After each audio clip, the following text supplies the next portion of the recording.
Kasako Media, tunaangazia maisha, tunaandika kesho.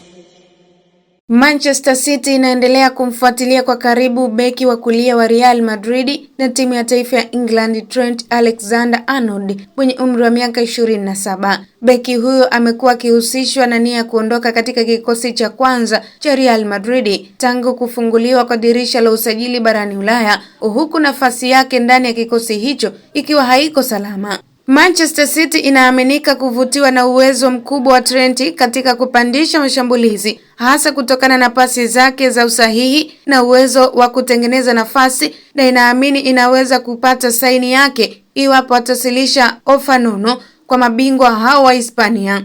Hatima ya nyota huyo katika viunga vya Santiago Bernabeu bado haijawekwa wazi, jambo linalozifanya klabu kadhaa kubwa barani Ulaya kuendelea kumnyatia kwa karibu zikisubiri uamuzi wa mwisho kutoka kwa Real Madrid. Inaelezwa kuwa Real Madrid ipo tayari kumwachia mchezaji huyo endapo itapokea dau linaloridhisha, huku baadhi ya mabosi wa klabu hiyo wakiamini kuwa kiwango chake hakijaendana na matarajio ya timu licha ya kurejea mara kwa mara baada ya kusumbuliwa na majeraha.